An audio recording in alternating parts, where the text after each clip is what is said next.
Hey guys, it's Claire, and welcome to episode 11 of In the Real. This is just a podcast that provides a safe space to talk about whatever we want with absolutely no judgment. And today, finally, I have Damorion on here. Here I am. When I had this podcast in mind, he was one of the first 2 or 3 people that I was like, I have to get him on. I'm flattered. Because your voice is just one of the most soothing things to listen to. Are you serious? I'm not kidding, it really is. It's not for me. I hate my voice. It's great. Well, once you get into the flow of you're talking about something you're passionate about, it's really soothing. Mm-hmm. So yeah, finally you're here. I'm here. I know. I was like, gotta get this motherfucker on. I'm really so happy. I'm so happy somebody wants me to be a part of something.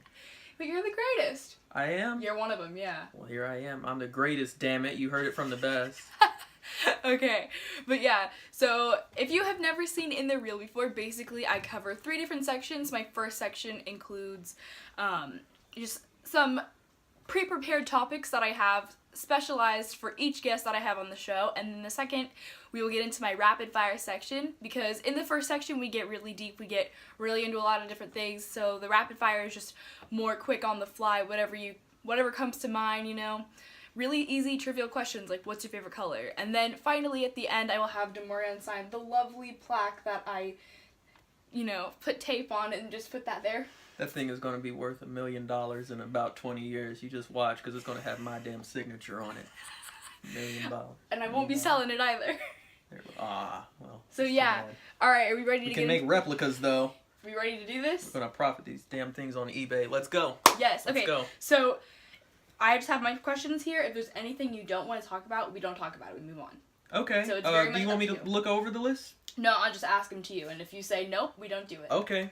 Alright, so the first one is definitely going to be the most controversial, the most maybe you won't want to talk about, but I definitely want to hear your relationship. What?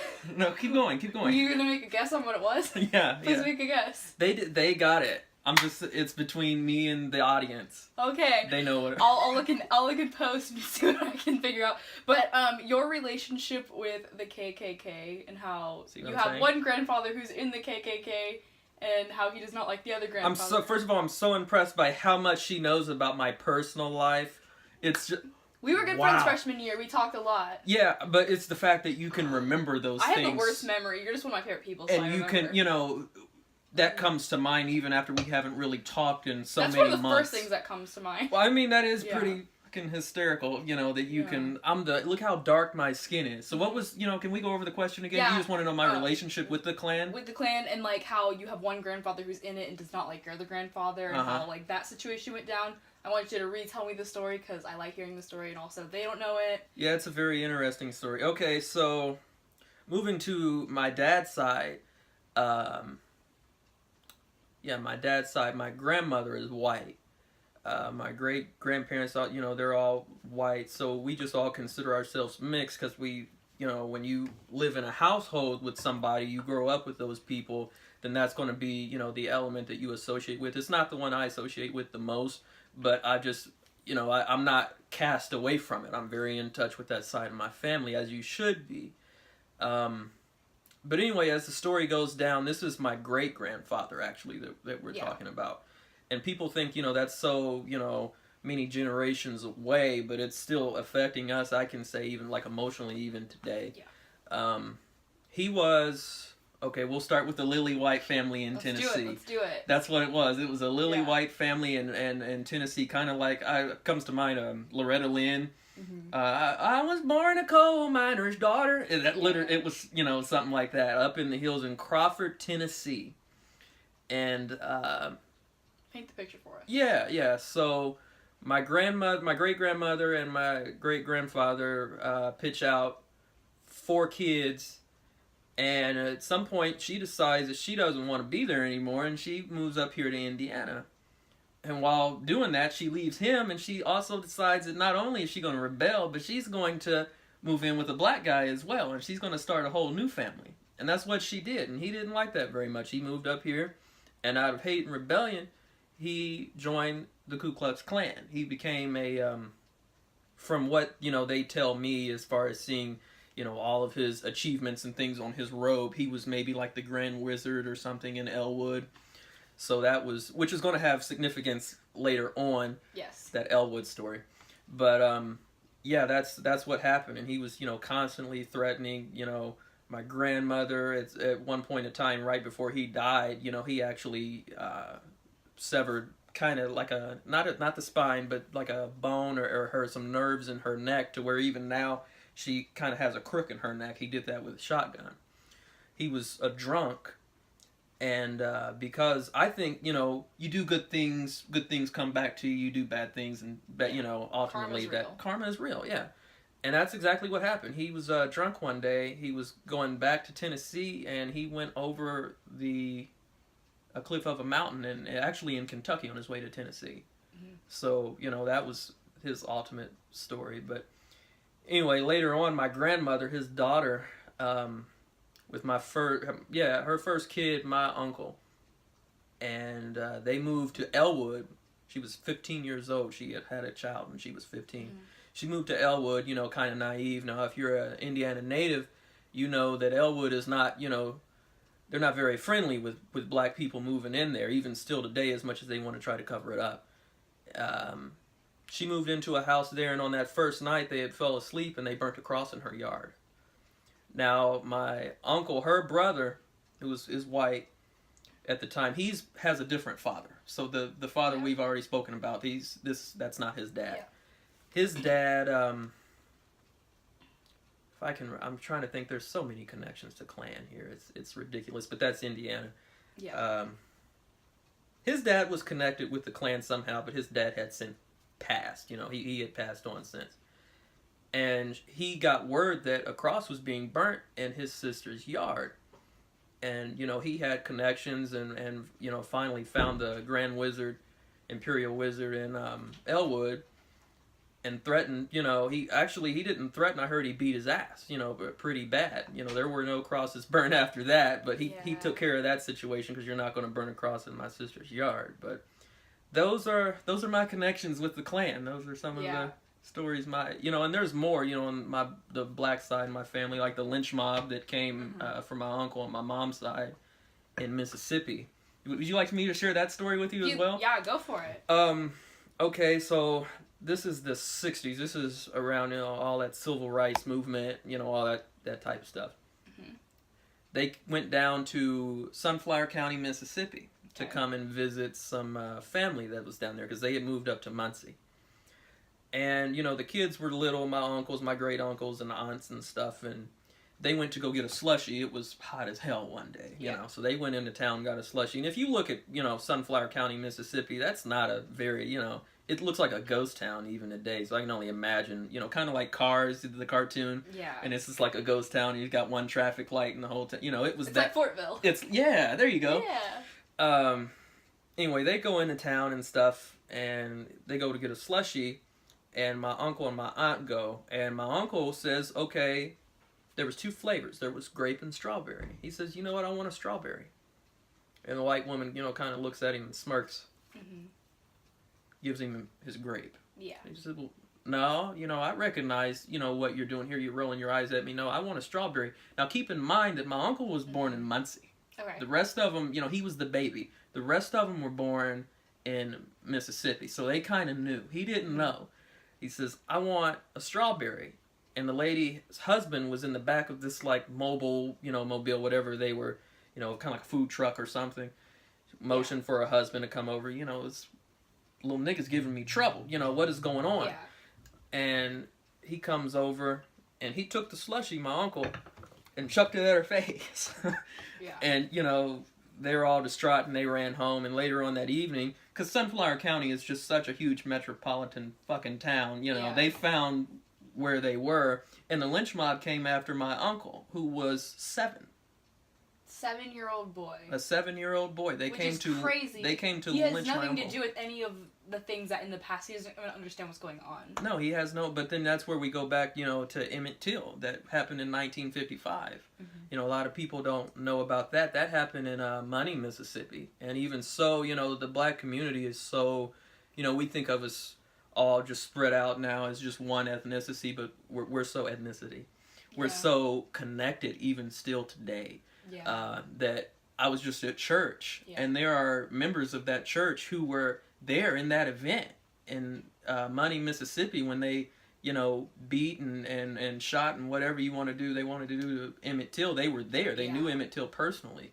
So it's amazing how we're still intertwined and connected today, and how such a small world it is for us. That's how tight we need to keep our community. Yeah, I always find it's so interesting that, like, Black people are always, like, together. Like, they don't even know the person. They see them on the street, they're there to help them out immediately. Yeah, and that's how it should be.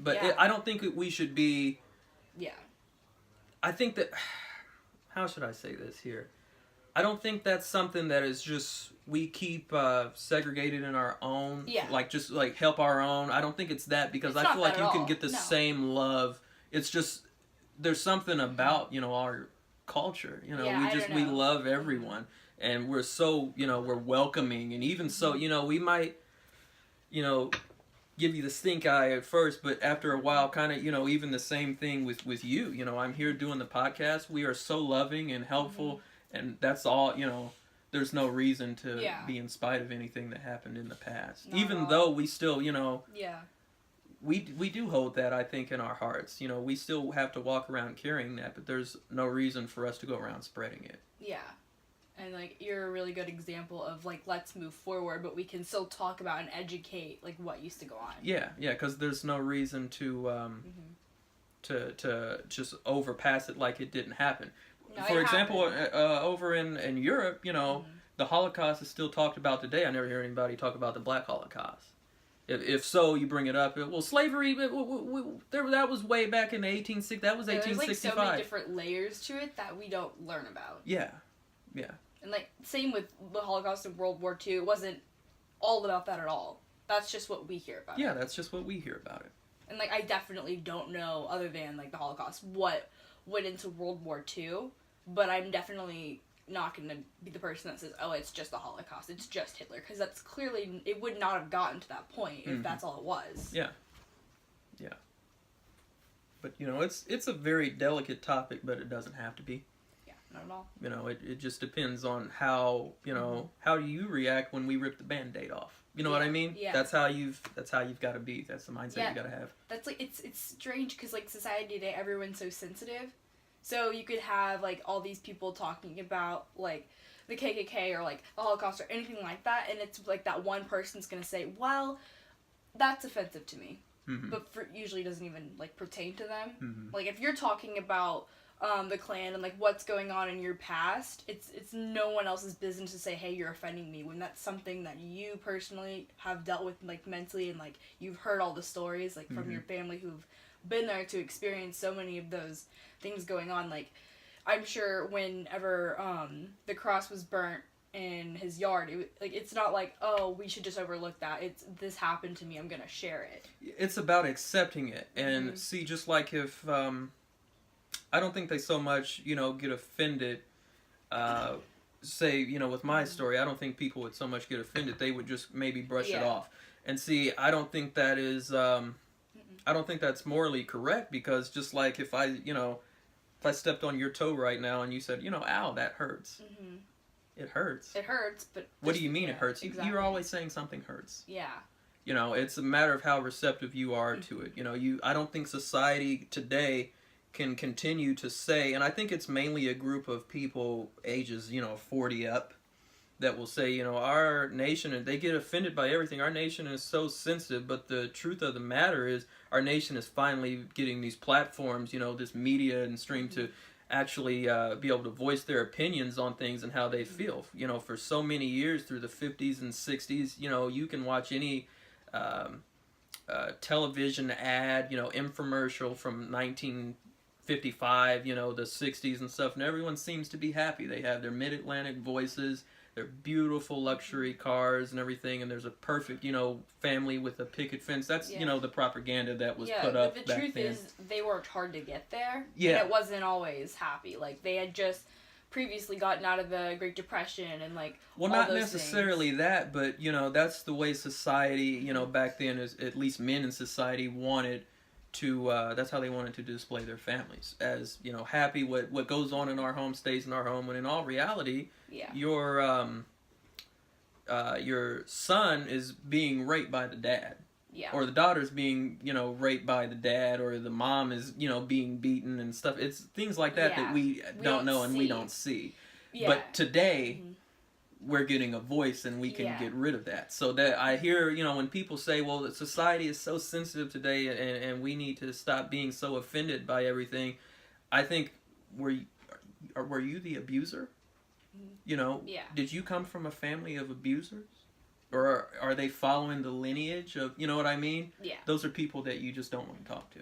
Well, yeah, and I mean, the other side of it is, yes, some of that, is very truthful, but it's the people that aren't putting it into perspective to be talked about that are going to be the downfall of society. Because if someone's just like, hey, that's offensive to me, can we please, talk about this? I want to understand where you're coming from, not just, hey, you're offensive, you need to go away. Yeah.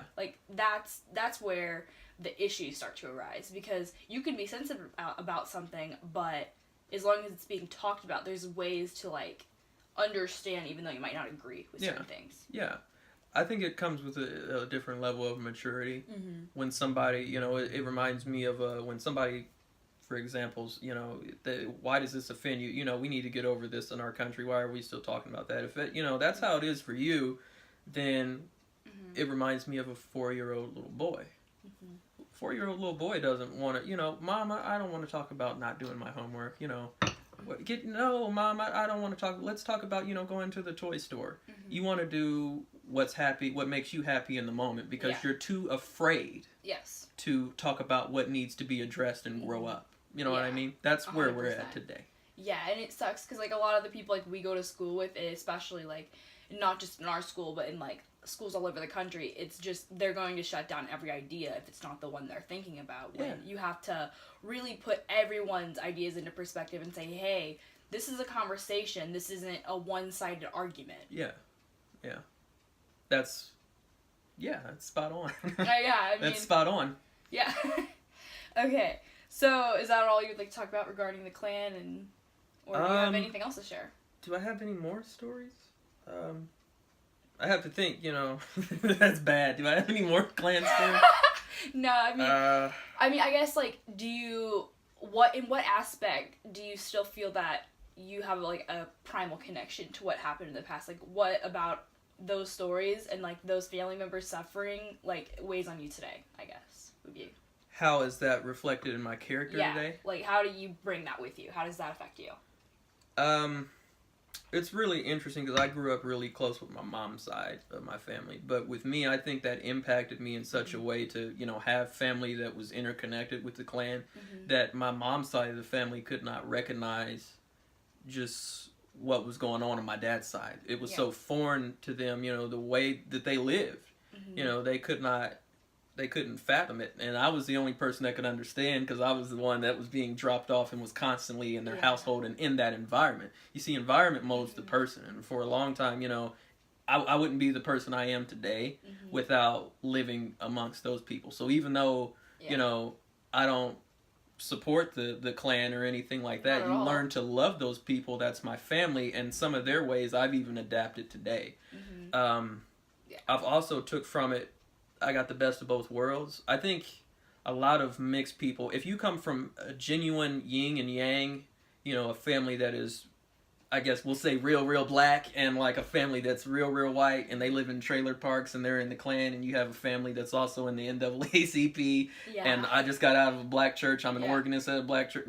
Those two, I get the best of both worlds. I see the world in a light that no one else sees. Because when all of the feuding is happening on TV, I'm the only person that can step back and realize what both sides are saying. I can process both. There's more that goes into it than what you see on the surface. Yeah, because I can understand their culture just a little better than the next person. You live in both situations. Yeah, that doesn't mean that I necessarily agree, with white, supremacy and all that stuff. I absolutely hate it, but I can still see, where all the MAGA hats are coming from and why they do it and why all of the, dirty ass trucks and stuff like that. You know what I mean? 100%. I would never do that, but I've lived around it, so I just I understand it a little bit better than the next person. I have the advantage over the next person. I cherish that. Yeah. And one of the things I really like about you, and I don't know if you realize that you do this, but you know how, like, if you're watching a movie, like an old Disney movie, and the old black lady's talking about what happened in the past, and you can just vividly see what's going on because of the description going on, and you're like, I feel connection to that. That's what happens when you talk. Like, when you say, like, stories from the past, or, like, you talk about and the see, that makes me happy that I can reach another person. Yeah. You know what I mean? That we should be able to do that. That I'm so grateful for that. Yeah, like, you're one of the most descriptive, best storytellers, like, I know, because I'm so glad. It's like, maybe it's not the most interesting story, but you find a way to make it interesting, and you're just like, even, like, how dark and, like, crazy the whole clan situation, like, has come to be, it's like, you're taking it apart, by bits and pieces, and you're just, like, putting it together differently, to where it's not as black and white as you would think. Yeah. Because then again, you lived in certain situations where you would understand what's going on. Well, I mean, it's just like you would take it from a history book. You know, how would you read it? Because you wouldn't read it from a certain perspective, you know, unless you could environment molds the person. It depends on where you came from. If you came from a household that was just fairly neutral and, you know, was actually, you know, very receptive of all parties and all sides, then, you know, I guess it would be easier for you to process it that way. But it's, you know, we shouldn't be like that. You just take history for what it is. Yeah. History is, like, it's ever-changing, but it's never-changing. And, like, one of the things that a YouTuber named Molly Burke says, she's blind, and she says, I'm reading the book and you guys are watching the movie. So it's like, if you read you read a book, right? There's so many different ways that you can take certain instances, or you can see different characters, you know? Like, if you're reading a book about, I guess, like, Harry Potter, and you didn't know what Harry Potter looked like, you could say he was a redhead, or, like, you could say he had freckles, you know what I mean? Yeah. Like, there's all these different things, but when you're looking at the movie, it's like, that's the way that you were supposed to see it. But in regards to when you're reading the book, it's like, nothing's really correct. Does that make sense? Yeah, I mean, I guess I can see where you're going with that. I take, you know, reading a book, when I'm reading a book, it's so I feel free. I'm the type of person, I love reading, okay? You do, yeah, like, I was talking about this the other day. You always like, have a book with you. I always have a good book with me. I like to be kind of like in a quiet, nice environment like this, with my window open, and there's a breeze that's about 70 degrees, and I got a book in my hand and some coffee on the table, and I can just sit there for hours and hours and hours, because you're able to go into a different space. And a lot of times, I like autobiographies. I can have a conversation with someone that I would never have a chance to have a conversation with. The last autobiography I read was There Will Never Be by Tommy DeBarge. Okay. He was one of the DeBarge singers in that family. Okay. And, you know, you'll never be able to have a conversation with a superstar, you know, if you came from a flyover state in the middle of fucking Indiana. You know what I mean? You're a termite on the ground, you're not gonna... Thank you. And that's, you know, it's just amazing to be able to have that conversation, have somebody share their life with you, and they give you advice, especially being at our tender age. We can never have, you know, too much advice. Oh, no, I love it. Yeah. To hear everybody's different perspective in life. The DeBarges were also mixed, so that's why I was reading, you know, it was an interesting read. You could connect to that, I could connect to that world, yeah. Yeah, the thing about books and what makes them so great is, regardless if it's a biography or not, or if it's a fiction book, you get to have that conversation, whether it's, like, you connecting directly to the author, or if it's you as a third person, like, spectator in this magical, mystical world of, like, unicorns and flowers. Like, you know what I mean? And some people, it just depends on what your environment is. I keep going back to that, because if you live in a, you know, crazy-ass household, it's going to be soothing for you to get inside of a book and read something about unicorns and fairies and goblins and fucking gnomes and stuff like that. You know what I mean? Like, because that's going to soothe you. Kind of like Mr. Rogers. So many people, I don't know, maybe like maybe not your dad, maybe somebody in their like 30s or 40s. You know, those people back then, they love Mr. Rogers. I love Mr. Rogers. Yeah, and I do too. Whenever I'm mad, you know, I like to go to the episode, and he says, "Are you angry? What do you do when you're angry?" "I play the piano." I'm like, "Damn it, Mr. Rogers, I play the piano I like too." the one where he was doing that puzzle, and then he goes around to the train, the little puppet in the train, you know? Yeah. And And I love it. The only thing about Mr. Rogers that was so confusing is he doesn't live in his house. No. He just walks in, takes the coat off, sings a couple songs, puts the coat on, goes back out. And he only has a couple sweaters. You know, I don't know. I know. He like wears the same thing. Yep. You know if he's like tatted up? Really? Yeah. See, I heard this is such a shift in conversation. But Yeah. anyway, Mr. Rogers was like a sniper. Yeah, And he's like a war hero. The war hero, yeah. And like, what in the whole hell? I mean, I want to be his neighbor, like... Literally, like, I'd take Mr. Rogers as a neighbor. Number one, he's always going to be nice to you, and if anybody tries to mess with you, he's going to fuck them up, because he's was a sniper. He's going to fuck him up with the song. Yes, a song and a sniper, because he was a buckshot. Oh, won't you be my neighbor? Yeah. Yeah. Neighbor in hell. That's what. Or just like bury him next to the house. Mm-hmm. Maybe that's what he means. But you've seen the episode when he's burying stuff, right? We're gonna take the shovel. I love Mr. Rogers. He's great. And make a 4-foot hole. Oh, can you help me, neighbor? That reminds me of, you know, that episode of Beverly Hillbillies where Granny's digging everyone's grave? Oh, God, Beverly Hillbillies. That was my favorite show. That's what we call my grandmother that. My great-grandmother on my white side, we call her Beverly Hillbilly. Her name's Beverly, so we call her Beverly. Call her Granny. We call her Granny. Does she go, before she talks? Or no? She drops cigarettes and nearly burns up the entire fucking house. I love Irene Ryan. She's just so great. Like, Granny's always been my favorite character on Beverly Hillbillies. That and Ma's Family and the Golden Girls. Like, I don't know why. It just like you do love the Golden Girls. Yeah, like it's a weird relationship. Old white women are hilarious to me for some reason. I don't know. They really are. And they're adorable. Yeah. Because they see the world so differently because they've been, like, there for all the steps of it. Picture it!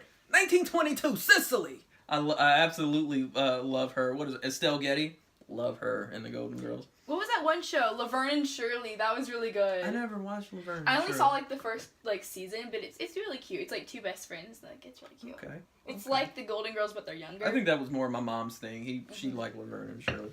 Yeah, like Brady Bunch. Like, those are the shows that we need to enrich people's lives with. Yeah. Yeah. Or, like, Family Matters, or, like... What is it? Family Matters. Full House. Full House. I love it. Have you seen Fuller? Yeah, I watched, like, a couple episodes. I think it's good. Whatever happened to predictability? The Milkman and the Paperboy. The evening TV. I absolutely fucking love Full House. I love Full House. Yeah. Oh, you got it, dude. I love her. I love Full House. It's great. Jesus. Where are we going to move on to next? Okay, you ready to move on? Okay, so the next topic I have for you is music. And music to you is very important. It's very important in your relationships with other people and the way you connect, I feel like. Because you've done several reports where you're just playing music on your Chromebook, and I'm like, oh, okay, I can get down with this. Have I done that before? You've done that. And then over Christmas break this year, you, like, walked across the hallway playing music on your Chromebook, Christmas music. I did? Yes, you're like, hello, Claire, and I'm like, hi, Damorian, and I'm like, of course you're playing music on your Chromebook, and you're just walking around singing Christmas music. Sounds like my personality. People, you know, you can reach people with music. Really I love music because, you know, who doesn't like Christmas music and Christmas? You don't like Christmas music? I'm not a Christmas person, really. You can reach so many people with that, though. Yeah. That's just, I think that was my purpose. If I was doing, I can't remember doing that. That's how much what the hell. But anyway, I'm walking down the hallway playing Christmas music. Everybody's like, hey, I know that song. And they want to dance and snap their fingers. Or it's like, that's Damorion. Yeah, it's just me. I just... That's like brings out a happy side. And music. Like whenever I think about you, it's always music first, and then like the clan stuff. Like it's always just music. I don't know why. But it's just like always you and music, and like you like so many different artists, and like you were telling me like in English last year, like to get on my Chromebook and start like going on like the radio websites and like play music in class. Yeah. It's because music, I don't know. I can work better to music. I like whenever I'm working, I love to have headphones in and be able to work because it's just like I can get pumped. You don't even put headphones in. You just play it. If I don't have headphones, and damn it, I will just play it. They're gonna have to just put up with it. You never get yelled at because everybody loves you. Yeah, either they just love me or they love the music. Yeah. You have to be receptive of or not receptive, but how do I want to put this? You have to be mindful of your audience. So even when I'm doing that, it's not just if I'm in the middle of an English class or something. I'm not going to play necessarily just what I feel like playing right then. I'm going to think about my audience. Especially if the teacher and you don't want to get yelled at. Yeah, I'm going to think about my audience. You know, I think he would probably be more receptive to something like Queen or that too. Something wholesome. Yeah, Queen or just something Can't universal. go wrong with that though. You just want something universal that everybody can jam out to, and I'm just one of those people that I just. You know, I go either or. I can start singing everything. Yeah, I start singing old country music, or you know, I'm a jazz musician. I can start playing my gospel and my jazz. You know, I just anything. Neo-soul, I love neo-soul. That's me. So yeah, like, who are some of the artists that you really like, and they like play a part into how you like live your everyday life? As far as their music. Like what it does for you to help what their music does for me. Yeah, to inspire you to like get up in the morning and like maybe put on a song while you're brushing your teeth, like that type of stuff. Like what keeps you going, like music wise? Who are people? That's a hard question for me because I'm a musician, you know, and I have you know, my head is just full of music. You know, that's what I've been doing all morning. Actually, I've been working. I've been at the church playing. We've went through 15 different songs. With an audience, or are you just practicing? No, with the congregation. It's Sunday morning. Yeah. She doesn't go to church. I don't go to church. That's pretty obvious. Yeah. What? Okay. Like, I know you like the Beatles, because we always sing Beatles songs. It depends on the mood, though. I mean, the Beatles don't necessarily... I don't necessarily wake up and go straight to the Beatles. But if I'm, like, traveling or something, it depends on who I'm with. I enjoy the Beatles. Because I've definitely been like, Damorian, let's harmonize and come together, and you're just like, not today. Yeah, not today. I'm not feeling it. I think the people who influence me the most... I'll take it there, if you don't mind. Who influence me the most musically would be people like El DeBarge, Alex Bunyan. Okay. This is going to be a long list. So these are all like jazz musicians, right? These are jazz and R&B musicians. Yeah. Who else here? Good musicians. Damn it. I can think of so many. There's Norman Brown. You know, he's a guitarist, and I played guitar for a little while. But his music just keeps. You know, sometimes things just keep you going. Some things are just timeless. Yeah, doesn't really matter what mood you're in. It transcends, you know.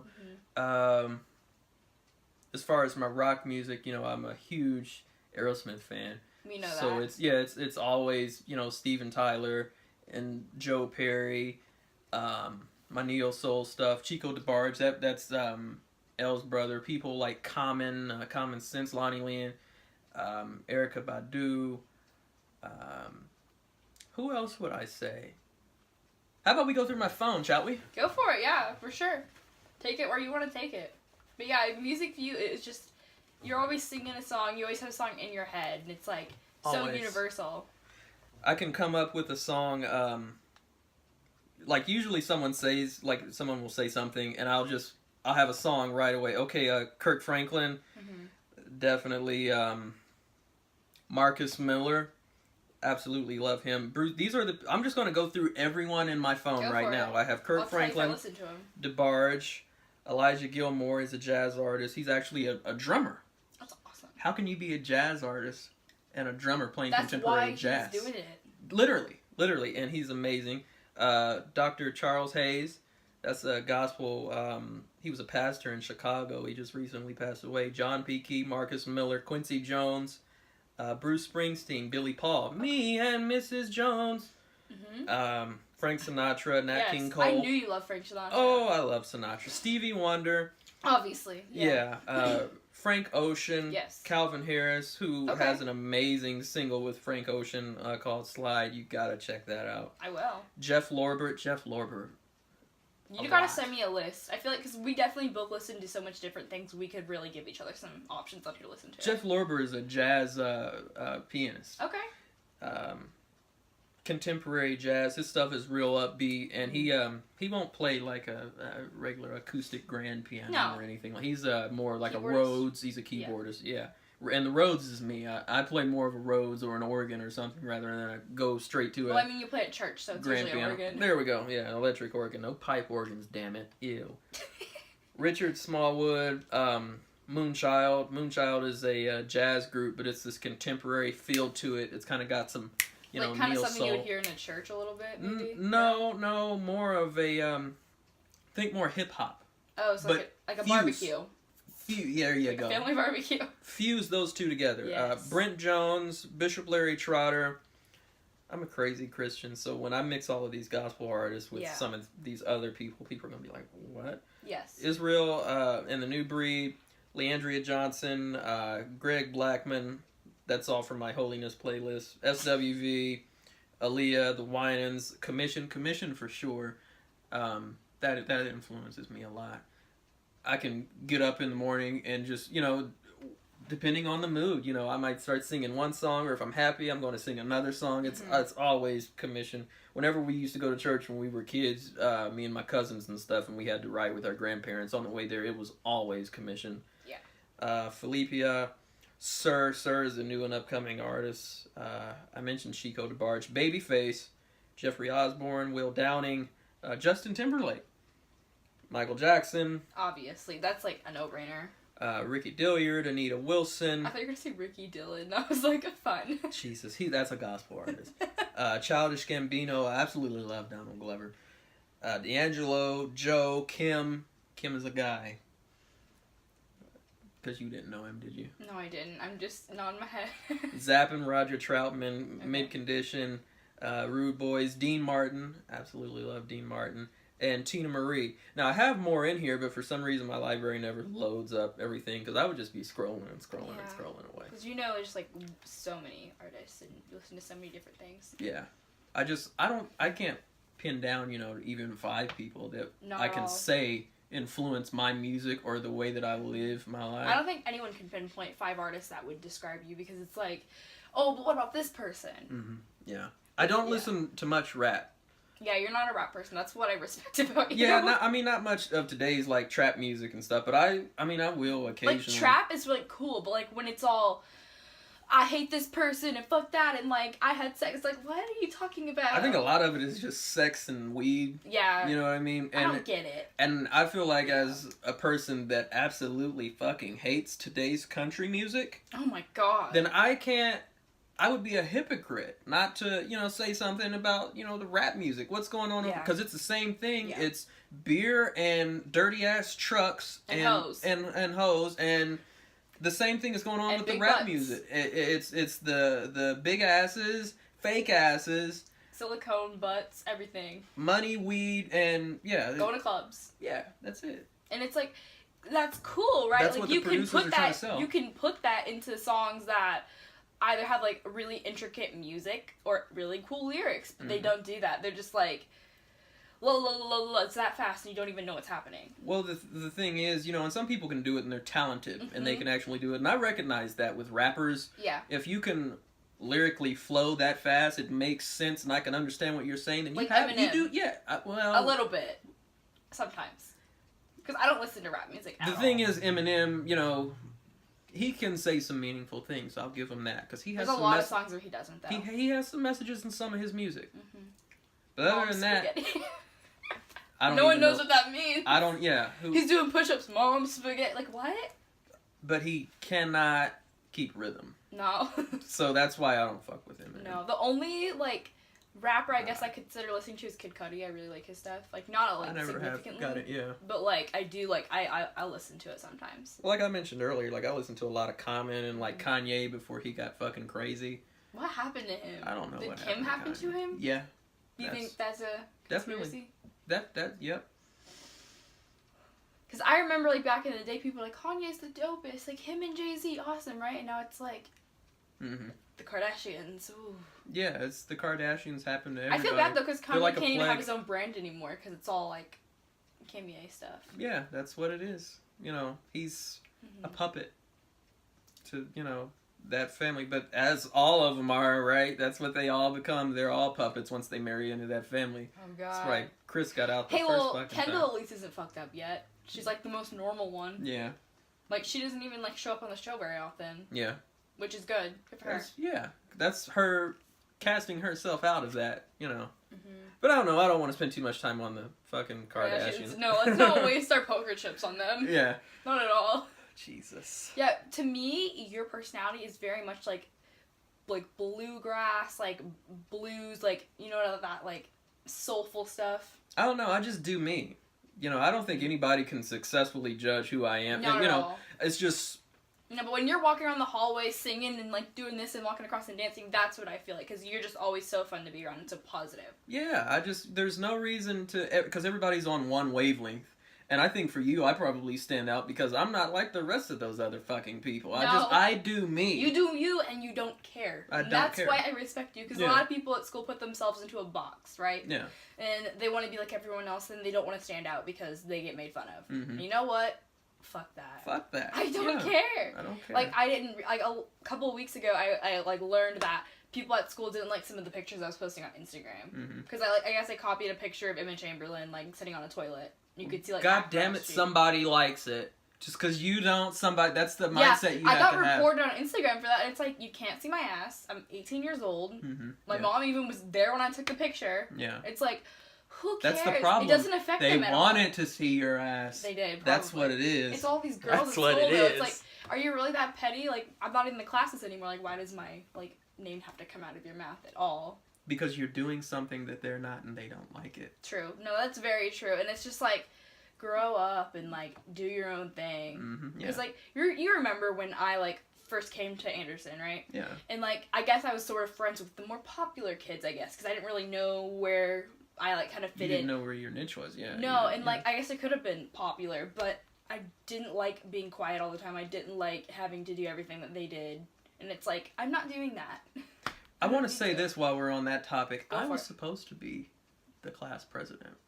Oh, God. I was supposed to be the senior class president. Junior year, and this is no offense to BJ, you know, BJ's wonderful. I absolutely love BJ. We even thought about rooming together in college. We've talked about that. I don't know where that's going to go. Yeah, BJ's wonderful. He's great. But anyway, they all, junior year, like the first couple of days, they were going to start having meetings, you know, later on in the year, and everybody wanted me because they were fucking sick of Noah Bozell. And to this community, they felt like it was a direct portrayal of Donald Trump. And they just did not want that face, you know. I mean, I didn't see a problem with Noah. Like, we were kind of good friends, but, like, I never really talked to him. Yeah, I never talked to him. And I like Noah, I thought he was fine. Like, I obviously... They thought he was stuck up. Me and Noah have always been, He's you know, not good. stuck up. That's just kind of how he is. That's just his personality, and they weren't ready to accept it. They didn't understand it. Not at all. But they didn't like it. So, you know, they came up to me, actually in A-Push, and they were like, hey, you know, we need you to run. And I said, why? And, like, it was like 5 or 6 people, and they were like, just don't question it. Everybody likes you. You can get votes from, you know... Later on, I want to hear these names. Yeah, you can get votes from either side of the community, the white trash and the super hood-ass people that no one likes. Everyone likes you. Everyone does like you. And they were just like, go, you know, and that's what I was going to do. So, towards the end of the year, I started getting senioritis in junior year, and I decided if I can't be here on time to do the announcements, then I shouldn't be the fucking president. That's not a good look as the, you know, the you would have made good president. secretary though, for sure. Or ran treasurer. I ran for vice president for 2 weeks. Okay. And I dropped out because I just didn't want it anymore. I just like, you know what, just fuck this. You know, I don't like the school enough to do it. Yeah, I don't like the school enough. And who wants that much responsibility for people that you hate?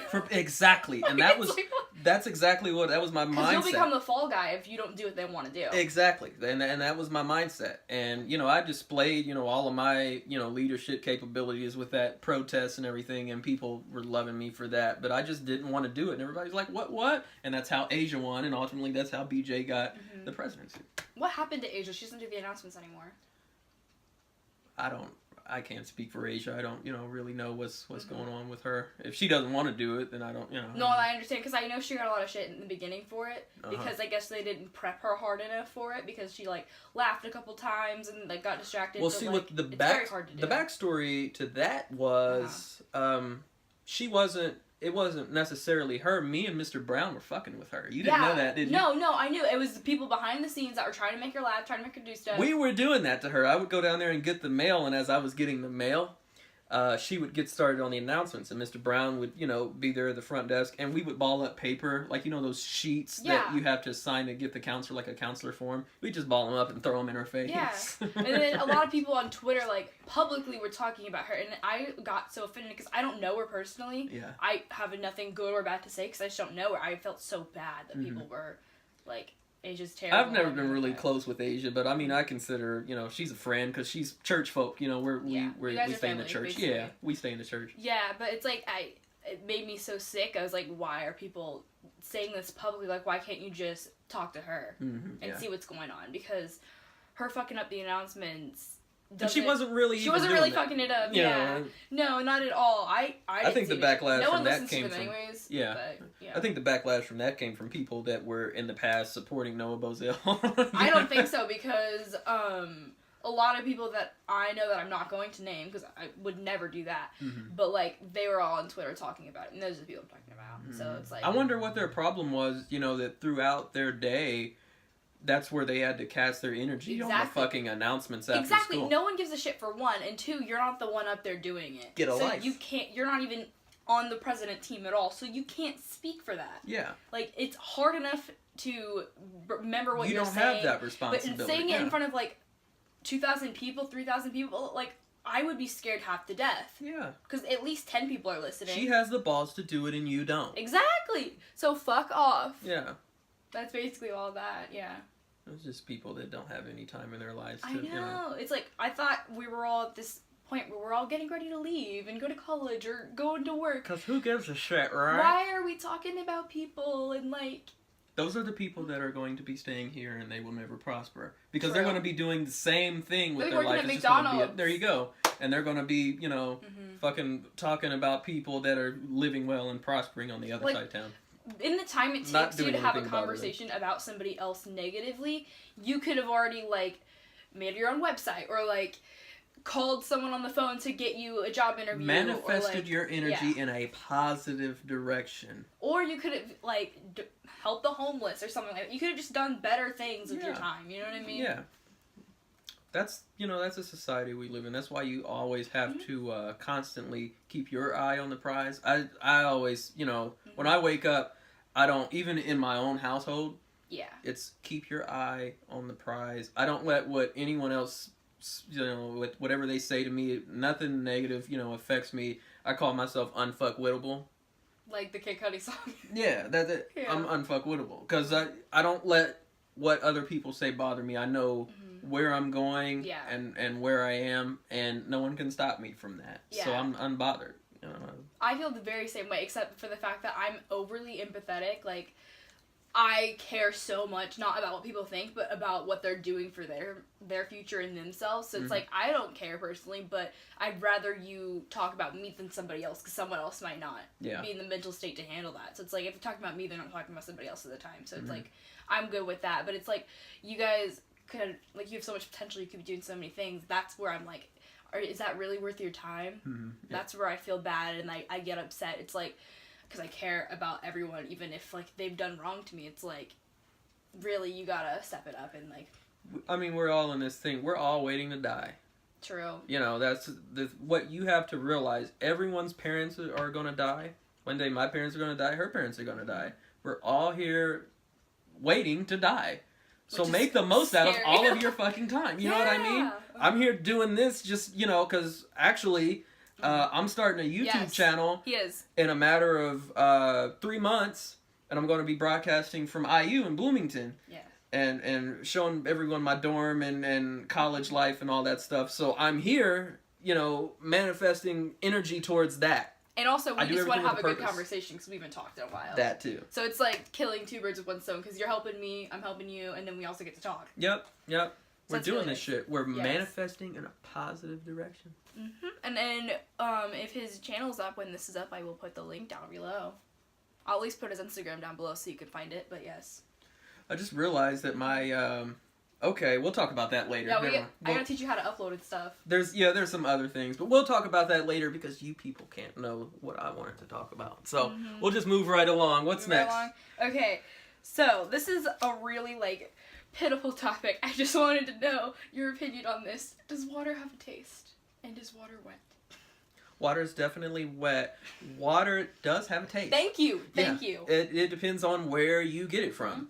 I have had, you ever had well water? Yes. That's the nastiest shit ever. If it's cold, it's not bad, but if it's like lukewarm, it's really nasty. Yeah, because it's like you're drinking pond water. You know what I mean? Like, who wants to drink fucking tadpoles and algae? Fish. Not I. Not I, I Jesus. don't do that. Not I. No. Of course, I'm a, like, germaphobe a little bit, I'm too. a huge germaphobe. Yeah, I can see, like, this is how my room would kind of look. Oh, no, it didn't look like this morning.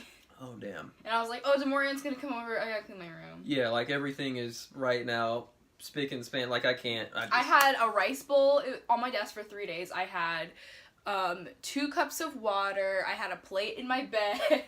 The garbage can was all the way full. I'm packing for Boston, and so all my stuff for packing was all over the floor. Okay, when's his Boston trip? Friday. Cool. But yeah. No, it's You always... gotta stop by 1325 Commonwealth Avenue for me. Okay, Just where is that? What's 1325 Commonwealth Avenue. I'll give you, like, type it in. that? So You can tell have me the about that address. later. Yeah, that's the original spot where Aerosmith lived and they practiced. Okay, yes, Before we're they gonna go there. It's Okay, like an apartment, love but it's that. like their apartment. So, Yes. yeah. Okay, yeah. But I'm very clean, but like with my room, it's like I love to clean, so I'll make it messy just so I can put it back together. But after school, I always wash my hands, and if anyone's gonna come Same. into my house, I'm like, you have to wash your You hands. have to wash your hands. It's yeah. gross. Because And it's then, like, yeah. we all, you know, touch on the handrails and stuff. I'm a person where if they put handrails there, it was built into me from the railroad Okay. that when there's handrails, you use handrails when provided.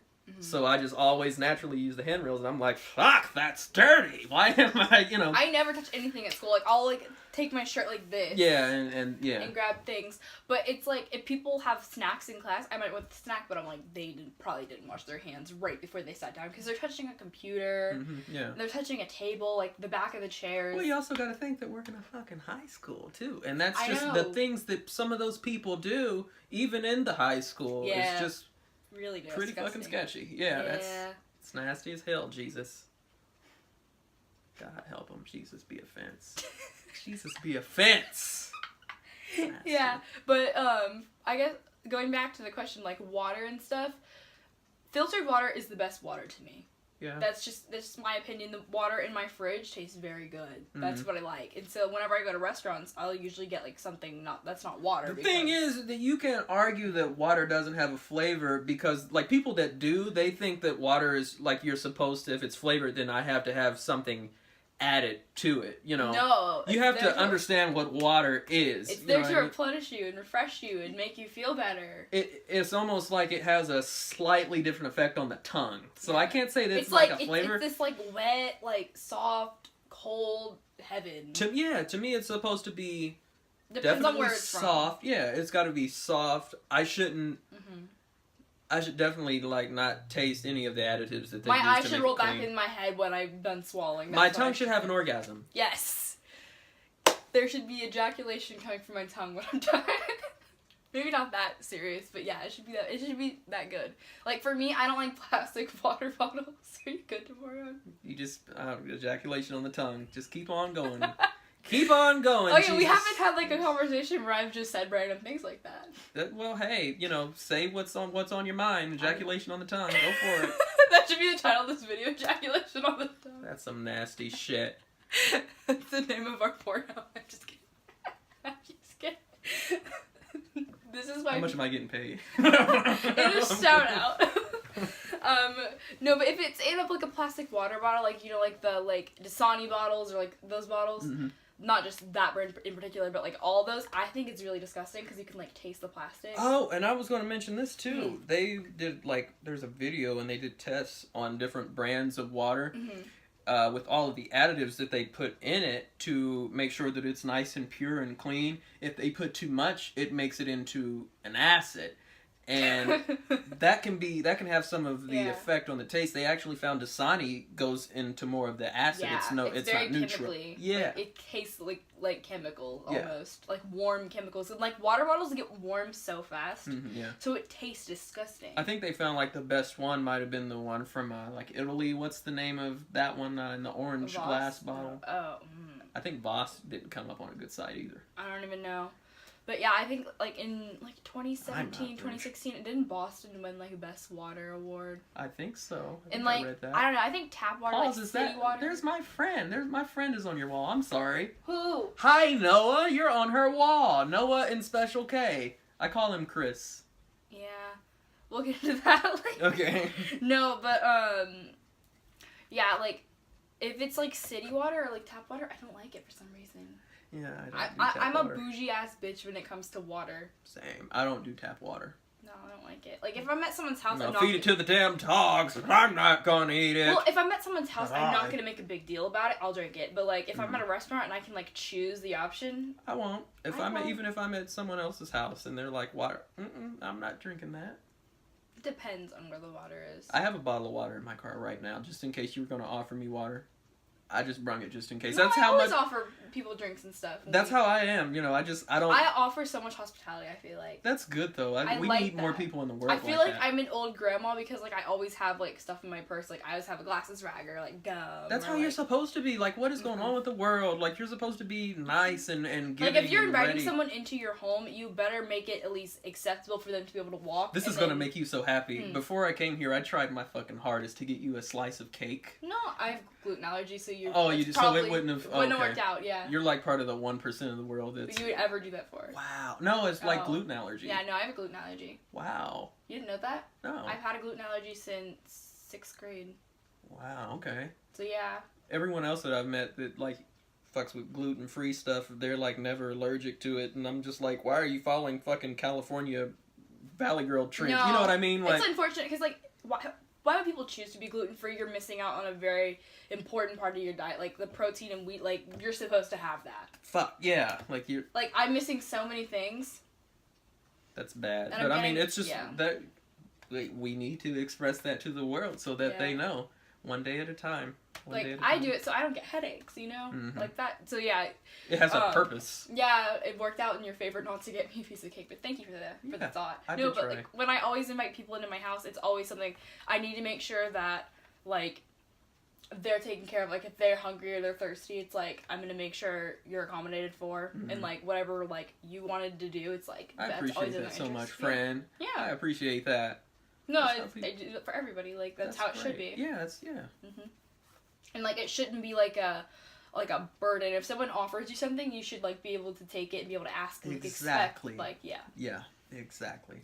That's something I grew up with in my home. Like, we were taught, you know, and maybe this is just like some black shit, but you don't ask people for things. Like, you don't come into their house. Like, we don't sit down. Like, if you wouldn't have told me to have a seat, I would have never Yeah, you're sat like, down. do I sit down? Yeah, and some of that is universal, but I know just like in my house, like that was still like you don't ask people for things. You know, you respect people's household, but we don't visit people's houses, so that's That's how I've been taught for like other people's houses, not like to the extent of you can't sit down there, Mm-hmm. but at my house, it's always been the house where everyone would come to hang out. So all my brother would have his friends over, and like I would have all my friends over. Like, See, we I'd be never scared went to out. fucking death to do something like that. Like, I've never had friends visit my house. Like, I'm sorry, it was never like a personal thing. It was just like, I don't know how you're going to be received in my house. You know what I mean? No, I understand that, but like I've always, like Grant and I, my brother, like we never really like go hang out at other people's houses. It's always we bring everybody here. And even so- like we're very self-conscious about our house. Like, I come from a family of clean freaks. I'm a germaphobe, so I am too. you know, it would just. My brother washes psych his us out to hands have, like you know. 5 times a day. Like Yeah.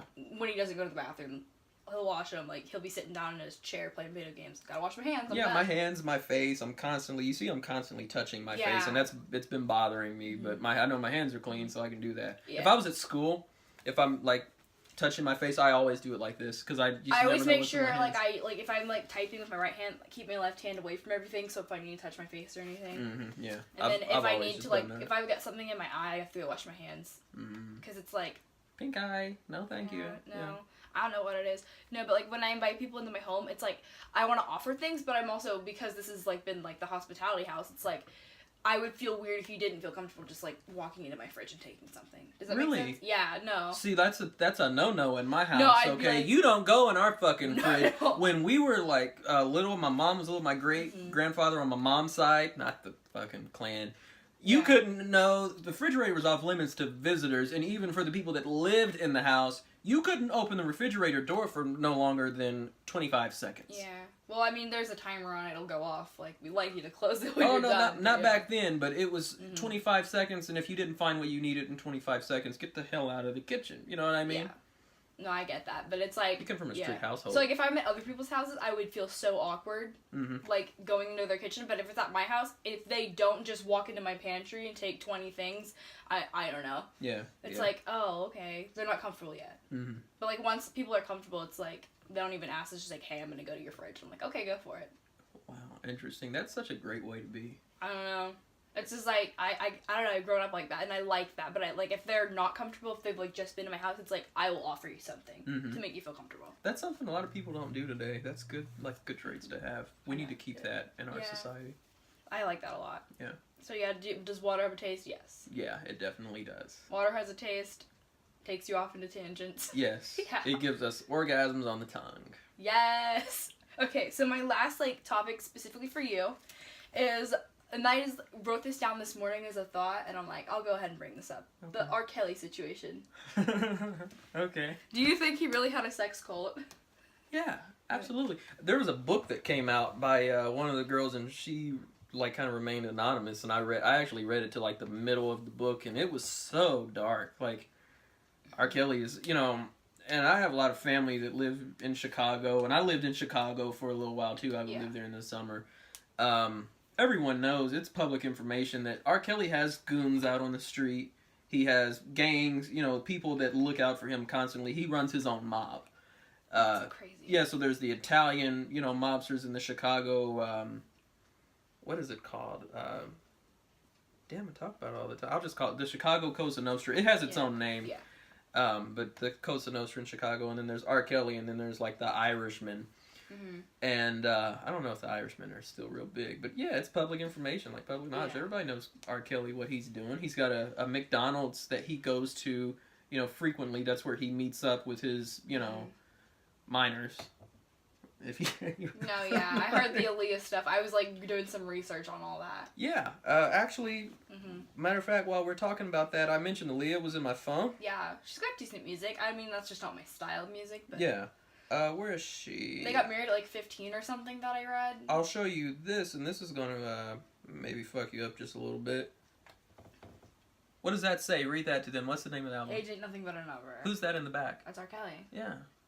Like, that's a little creepy. Yeah. Like, I'm not gonna lie, it's a little creepy. If you read that book that I'm talking about, and I think it's out for free, you know, R. Kelly is so disgusting, he even fucks guys. Yeah. You know, I mean, that's not a big deal, but the security. fact that he's, like, him and, like, that's all going on. Well, it's just, he's really perverted. Yeah. I'll put it that way. He's a pedophile. He's a pedophile, yeah. He's just, even he was, you know, sexually molested when he was a kid, too. That's also but that doesn't public constitute for him to go and rape people. It doesn't, but I don't think that, because I would understand. We shouldn't be surprised. No, we shouldn't, but, like, there's plenty of ways, like, people who, like, do sex work, that's, like, their job. Go have sex with them, they want it, you know what I mean? Yeah. They're putting themselves in that position. Don't just go hurt an innocent child, like, that's, like, But weird. a lot of those, you know, children were willing, you know, they were willing to go out and do that. The effect that, like, people of fame and of certain, like, a higher regard have, like, the effect they have on people is crazy. Yeah. It's crazy to sit and think about what he was putting those girls through and how much they were falling for it. And the book, you know, she mentioned how she was so starstruck that she couldn't even, you know, fathom what was really going on with her life. She was living with her grandmother. I think her two parents had passed away or moved on or something.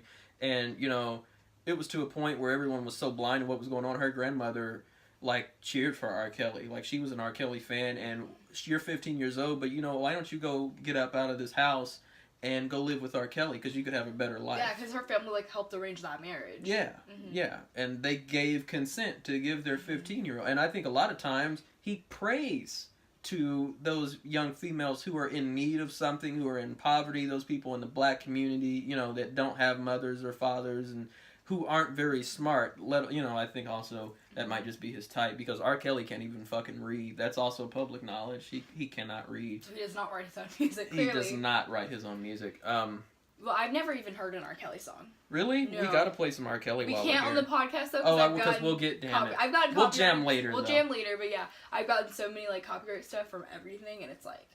Yeah. I don't want you to lose any money, yeah. I'm not making any. You will be, I don't want to though. be in debt, though. This video will make you some money. I hope. Definitely. I hope. If not now, it will in the future. You Buy my merch. Link in the description. I have merch now. Really? Buy my merch. There you go. Okay, but anyways, I've never like, cause I'm not like rap, like R&B, like that stuff really isn't my like. Your forte. My forte. No, I like rock music. I like indie music. I like trap. I like house music. You like Grizzly Bear?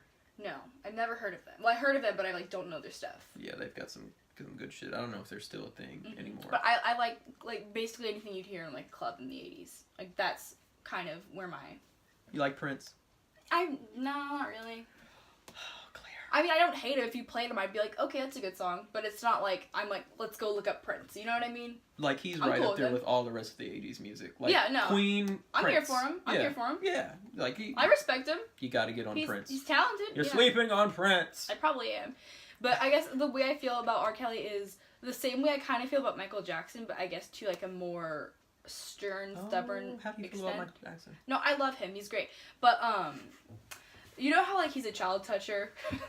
Michael, well? I don't know if he's a. But like him having relations with little boys has nothing to do with the art. If that makes sense. I don't know if he. We don't know. You don't know. See, I'm here for Michael. I'm not so much there for R. Kelly. You know, I'm not here for R. Kelly. I think he's a fucking dumbass.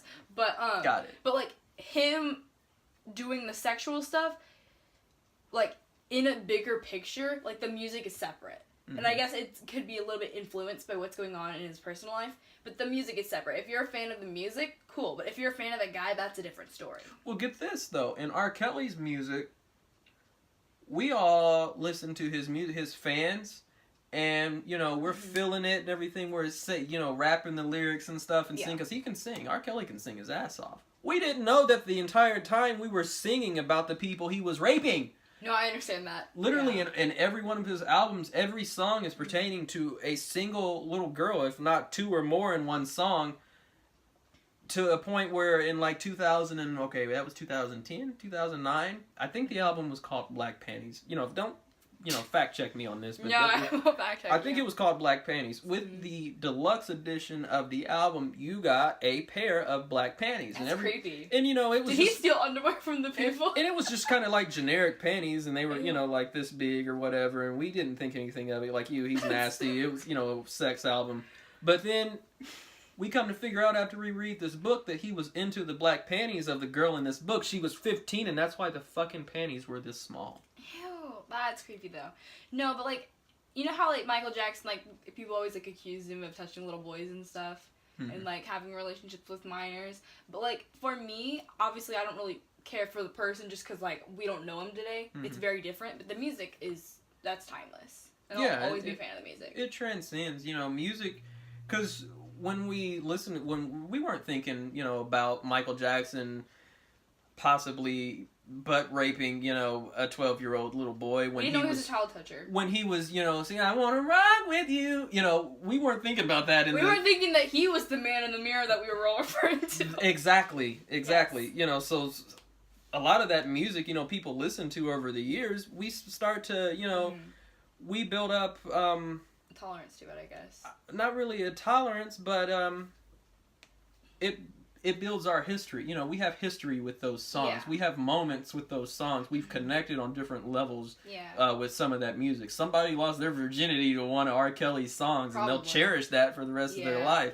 So it's hard for you to let go of something I that understand, but that doesn't mean that I'm going to be tolerant to, your dumbass actions. Not at all. It's... Yeah, because that's I guess not where I want when society you listen to be. to the music and you, like, it's all coming out now, it's like, oh, I have an emotional connection to this music, now I'm, like, kind of upset because he's crazy. Yeah. But, like, in a sense, like, it's not, like, the music and the person, like, they're two different things. And yeah, in some cases you can put them together, but, like, there has to become that time when you separate the two.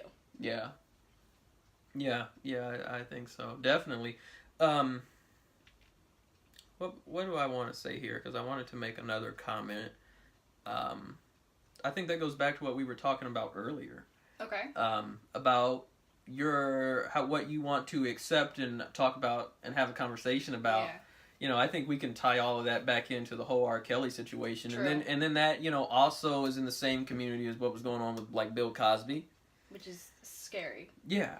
So, I just think it would still be kind of fucked up to be like, okay, why are we still on that? Why are we still offended by that? Yeah. You know what I mean? I like, think it goes right back into that. I'll be the first to say when I was little, I loved The Cosby Show. Yeah, and, like, who doesn't love The Cosby Show? I loved Little Bill, and, like, I loved all that stuff. Little Bill was the shit. And Ghost Dad was really good. Oh my god, you know Ghost Dad? Yeah. High five, Ghost Dad. I used to have the VCR of it. I love Ghost Dad. I thought I was the only person that watched Ghost Dad. No, Ghost Dad was Go awesome. look Ghost Dad up. It's really good. Go look Ghost Dad up.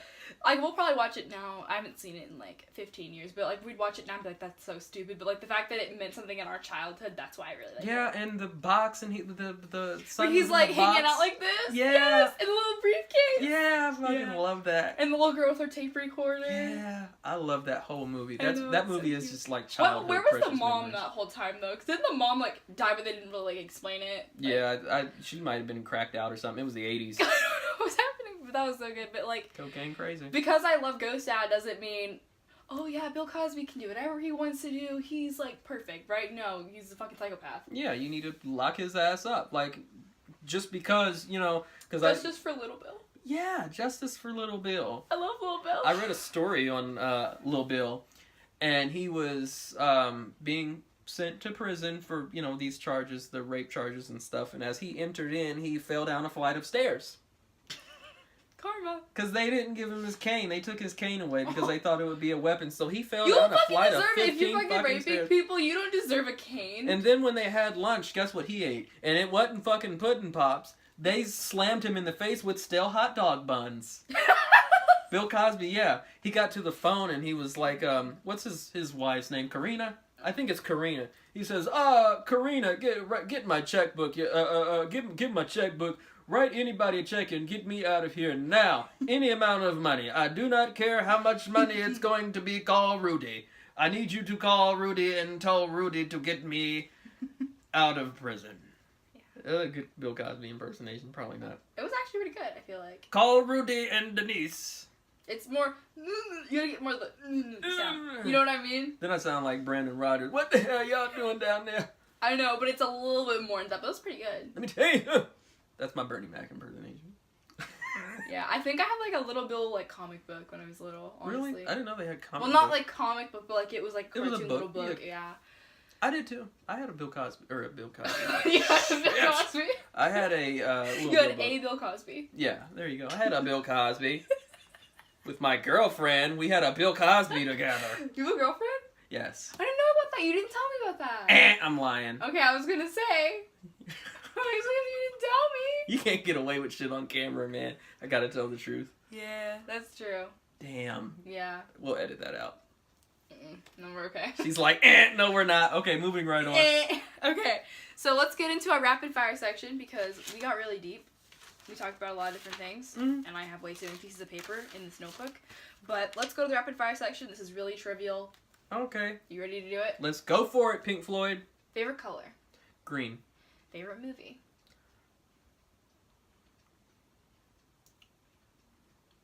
I want your answer to be Driving Miss Daisy so badly because that's such a cute movie. Cat on a Hot Tin Roof. Okay. What did you eat for breakfast? I didn't have breakfast No today. one on my podcast has had breakfast. No one's had breakfast? No one's had breakfast. First song that pops in your head.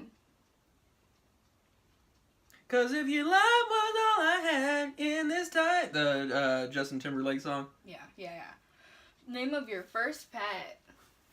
Junior. What was it? He was a boxer. He was a dog. That was before I got an alligator.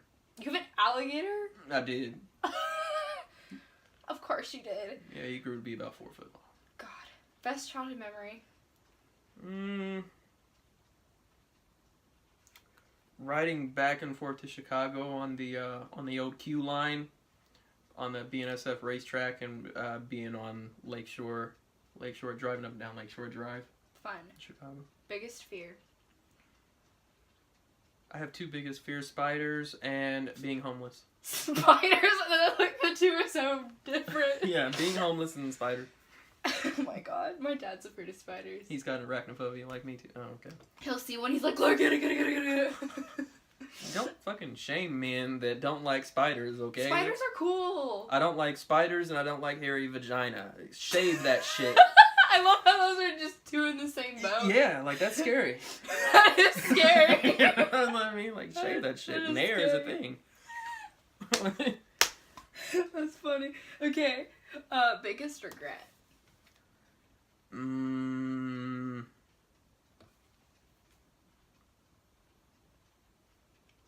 Doing this podcast. I'm just kidding. Oh. What is my biggest regret? If you can't think of one, I mean, that's a good thing. Keep going on, yeah. Alright. Midnight snack. What would I go for as of right now? I would go for a slice of caramel cake. And see, the way my family makes it, it's like, it's different than all the rest of the caramel cake you will ever buy. You can't buy this cake.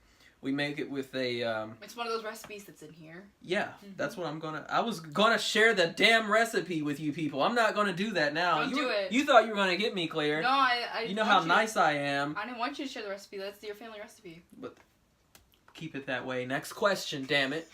Worst subject. What? Worst subject. As far as school? Yeah. Mathematics. That's what I thought. Yeah. Say something in another language. Voulez-vous coucher à tout pois? French? What is it? Sleep with me tonight. Love that. Are you satisfied with your episode? Yeah. Yeah, I'm satisfied here with my time. That's good. Reclaiming my time. Alright, you gotta do it. Here we go. You gotta sign the plaque. John Hancock. Who all do we have on here as of right now? We got a bunch of people. Micaiah was on here. Micaiah. Carter. Carter. I remember Micaiah. Donald was on here. Don. My mom used to call him Don. That's funny. She was his tutor in the summer. Cute. Yeah. Charles was on here. Charles Mud. Mufasa. He was on there. I'm gonna sign right here. Go for it.